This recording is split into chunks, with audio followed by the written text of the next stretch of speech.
Hello, it's your friend Renae here and welcome to the It's In You podcast.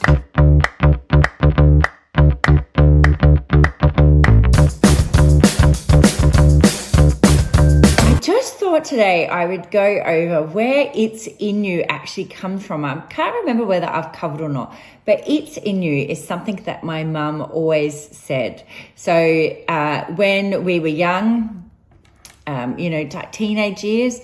Oh no, younger. Anyway, my mum went on this path of a bit of self-discovery and reading through lots of self-help books, and she found that helped her with lots of things.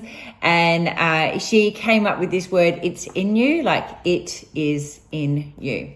And I think that helped her get through lots of things and believe in herself and know that, whatever is in you, whatever you want, just desire, it's in you and you can achieve it. So when we were looking for a name for the podcast, this kept cropping up to me because it's something that my mum, she would always kind of say, and we know, and she spelt it with a Z. And it's just something in our household that we're always familiar with. My mum saying, well, it's in you. So that's where it's in you comes from. And one day I will grab my mum on here and she will probably explain it a lot deeper than that. but that is where the name comes from. So getting on to today's topic. Today I want to talk about the 4 types of eating. Now, this is something that when I first heard about it or first realized it, it was a really, really blind aha moment for me. And I really hope that you feel the same. And I know that, you might be aware of some of them, but it's actually starting to take notice now of how much you might be eating in each category. And that by just starting to become aware of this, I'm not asking you to cut anything out. I'm not asking you to, over-exercise. I'm not asking you to, eat only lettuce leaves. You will lose weight by just starting to become aware and manage when you're eating, which category you're eating in. 4 categories of eating that we're going to discuss today are physical eating, emotional eating, mindless eating, and habitual eating. All right. So physical eating is that we need to eat to survive. Your body needs a certain amount of fuel to live. And so we need a amount of food to have lots of energy, to get through our day, to walk, to exercise, to do whatever you do, you need food for. So that is your physical food. Now, what I find a lot is the first time you got to understand more was when you do scans, like body scans, and you see what your BMR is. And your BMR can also be worked out from your weight. So when we first start to understand your BMR and you see what your BMR is, so it also changes according to how much muscle mass you have. The BMR is your basal metabolic rate. And what I find with a lot of people, because we have been grown up being told to eat 1,200 calories or 800 calories, or, you get to this point where we keep thinking we've got to keep restricting our food. And the thing is that you can't restrict anymore. You can't eat any less. You can't keep eating less. And a lot of people don't understand how much food they actually need to function optimally. So when you aren't eating enough food, what happens is your body starts to shut off things. So it will start to shut off things that it doesn't need because you are not eating enough for your body to function optimally. So it will get rid of the things that it can survive on. It doesn't necessarily need all the time. And that's when you'll notice that you start to feel really tired, more fatigued. Your body will slow you down so you don't have to move as much or do as much activity because you are not fueling it properly. And so we physically need a certain amount of food for your body to function optimally. And I guarantee you, most people, it's more than what you think. It's more than what you think. And when I explain it to people, when I show them their BMR, they get shocked. They go, I can't eat that much food. So if you've heard this and you're thinking, well, I can't eat that amount of food, or I'm going to suddenly eat that amount of food, don't jump ahead. So we want to understand how much your body physically needs to function optimally. And your BMR is if you were laying in bed all day and not moving. Now, when we add on top of that, if you exercise, walking around, your daily activities, just work, getting the kids to school, getting in and out of cars, doing the washing, making dinner, all of those things, you're going to need more than that. But again, it would depend on what your lifestyle's like. On a side note, if you are someone that you've been eating 1,200 calories and you've realized your BMR is 1,800 calories or 2,000 calories, you can't go from 1,200 to 2,000. You will need to slowly increase your food each week so then you can, so you won't put weight on. Because if you jump from that small amount to a larger amount, you will put weight on if you jump it in one step. But if you slowly increase by, say, 100 or 200 calories a week, your body will get used to it. So that's like a refeeding program, but that's a total sidetrack. So your physical eating is what we need. So we need carbohydrates, we need proteins, and we need fats. We need them all. You need they're your macronutrients. We need your micronutrients as well to support our body, to protect us, to make us feel good, to stop us from being sick, and everything else. So that is what we physically need. Now let's go on to the next one, which is emotional eating. Now, emotional eating is something that we all do. We tend to look towards food as comfort when something's happening. Now, what's important is to recognize when you're doing this. And we all do it. When my papa first got diagnosed with cancer, the day when we knew that he wasn't well, we knew that something wasn't right. The day he got diagnosed, I went and I drove straight to the shops and I bought 2 big chocolate bars. That was a total emotional response. When we're, frustrated or angry, or, lots of people turn to alcohol. Or people go, well, stuff it, I'm going to eat this, ice cream out the punnet.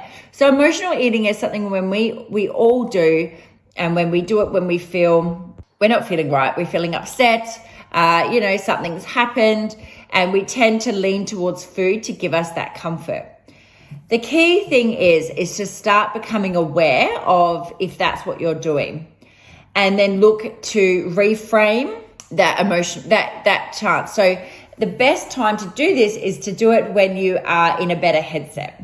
So because when you are emotional, we are going to go to our go-tos. You're going to go to what's there, what you've always done. You're not going to have time to think, how could I do this in a better way? It would be ideal to think about this when you're in a good headspace, and think about some other things that you could do instead of going towards food when you are feeling emotional. And it can be, it can be unique to you. It could be ring a friend. It can be, go outside for a walk. It could be listen to a podcast, listen to music.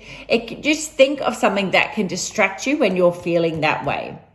The other thing that I would recommend is that when you are feeling that way, there could be some options that you could have in your fridge or in your pantry that aren't crazy on calories. So you might there's lots of different ice creams that are, lower in sugars. There's lots of different, sweeter things that will maybe still give you that fix when you feel that way, but it's not going to blow you out on calories. So maybe that's an option that you could also have, that when you feel that way, that you could have them as your go-to instead of, you could have them while you're still trying to work on transferring your habits to something else. The thing as well is understanding all of these 4 types of eating, we all do them. Give yourself another reason to beat yourself up. See it as we all eat this way. It's okay. We all do this. I do it. You do it, the person next to it, we've all do it or done it. The thing is just to start to becoming aware of it. And once we become aware of it, we can see how these things can stopping us from achieving what we want to achieve. Emotional is a big one. And emotional is, we tend to lots of us tend to look towards food when you're not feeling the greatest.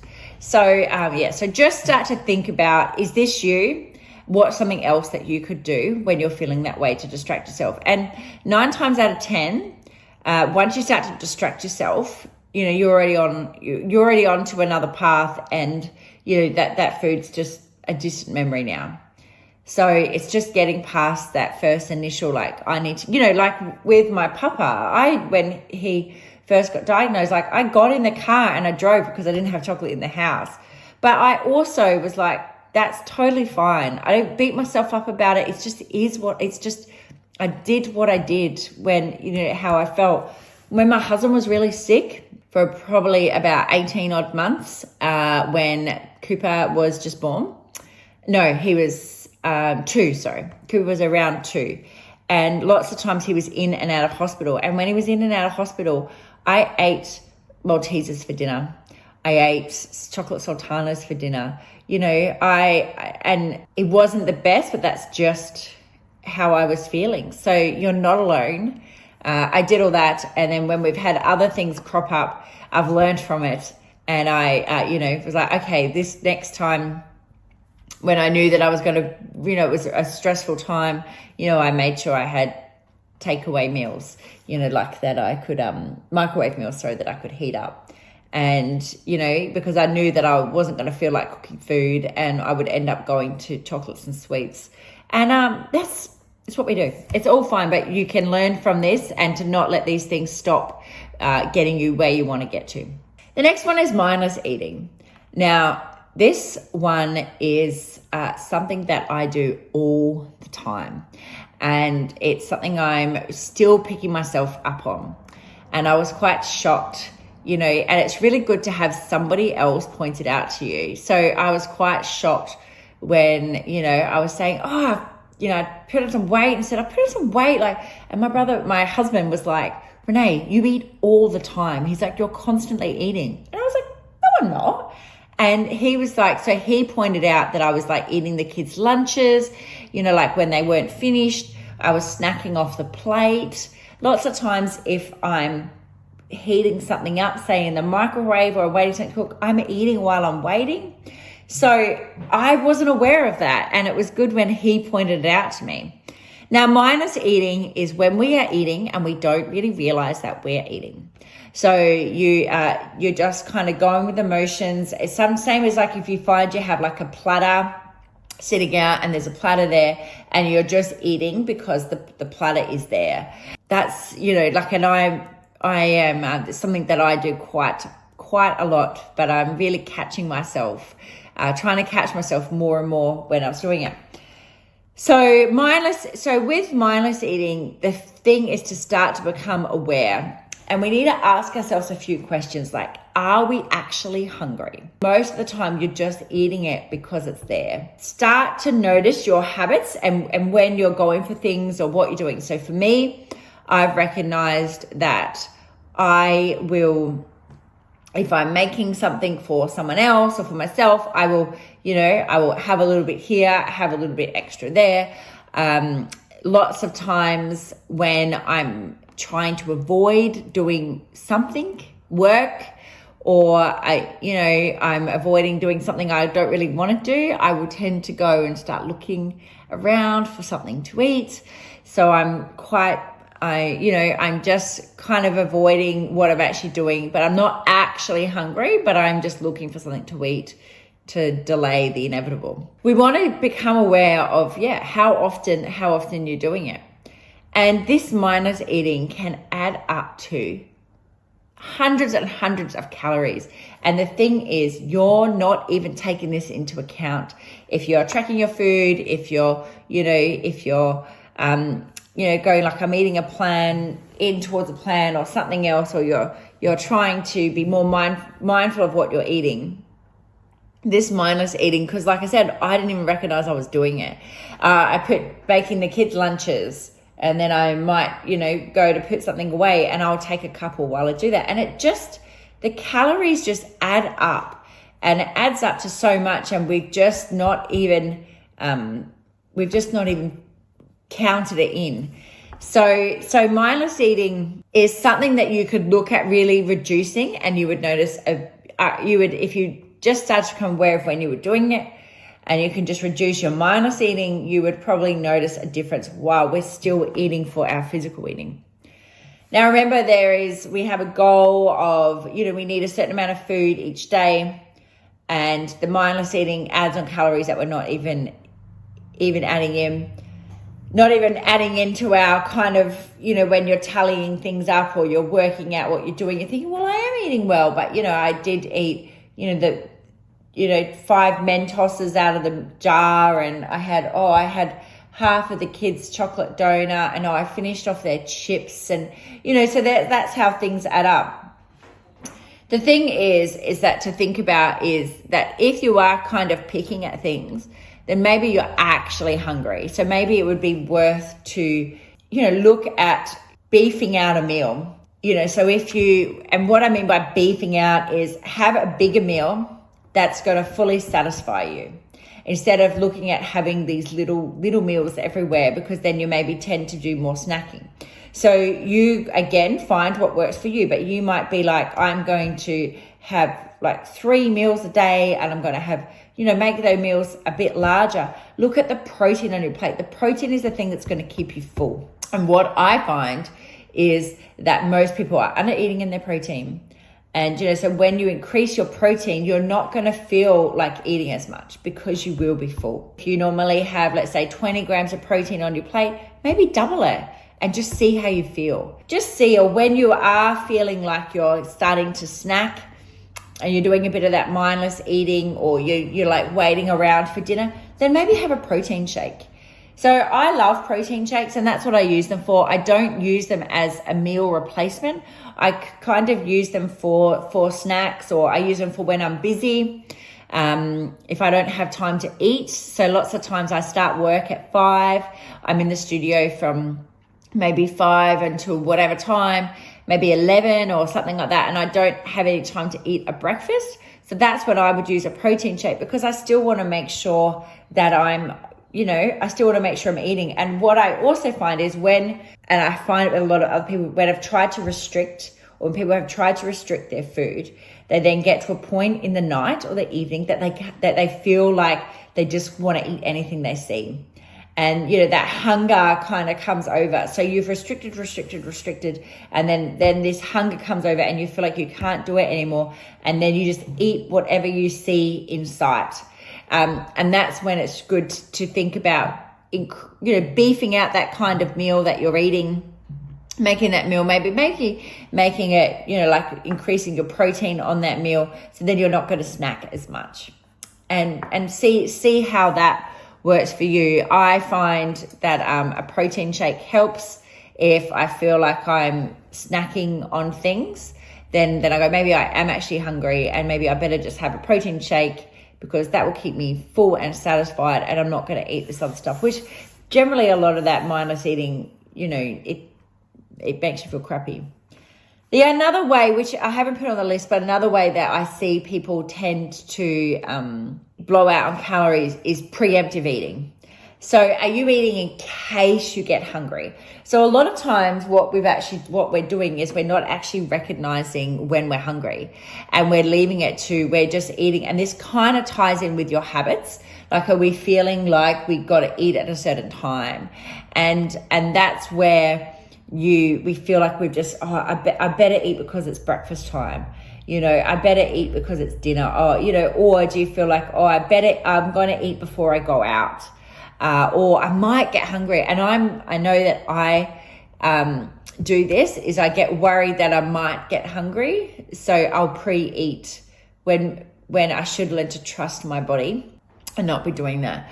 So that's another way where extra calories can be added on, and we really want you to start becoming more in tune with your body, and more in tune with what your hunger cues are, and recognizing when you're hungry, and actually realizing that this is hunger. There's also lots of times that people mistake thirst for hunger. So they're feeling like they're feeling like they're hungry and they're going to eat food, where they're actually thirsty. Now, another side note is that we need to generally drink more water than what people think. In the morning when you wake up, we use 1 litre of water to sleep. So we use 1 litre of water to sleep. And when we wake up, most people are dehydrated. And so then what do people do? They add a coffee on top of that. So we really want to think about, ask yourself the question, am I hungry or am I actually thirsty? Or maybe see if and start to pick up on your cues and what's your body telling you, because your body is your best teacher and it will tell you a lot more when we start tuning in. So the last type of eating that I want to talk about is habitual. So we tend to have habits, and we tend to, so what are your habits with your food? And are you blowing out in calories with lots of things because of your habits? Or are you doing it because, are you actually hungry, or are we just doing it because it's a habit? So this is thinking about things of like time.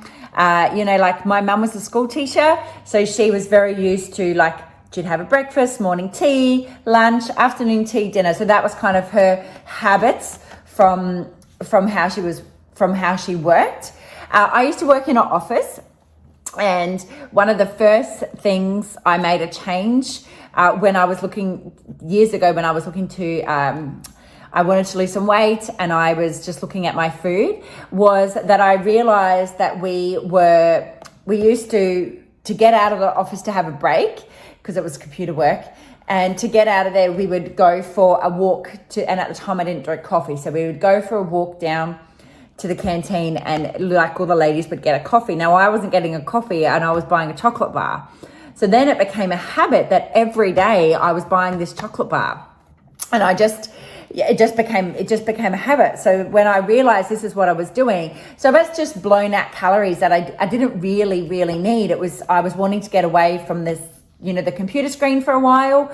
I just wanted to get out of the office and join everyone else. So what I started doing is, and I first tried to not take any money with me, but you could put it on and you could write it down and get it taken out of your wages.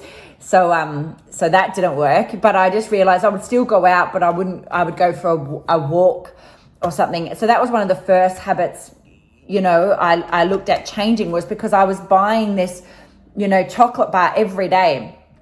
So I want you to think about, what are your habits with food and what are you doing with food? Like, are you choosing certain foods or things more out of habits? The same as it really bugs me, but like my kids, and it's my fault, but my kids like have their dinner and then they feel like they have to have a treat.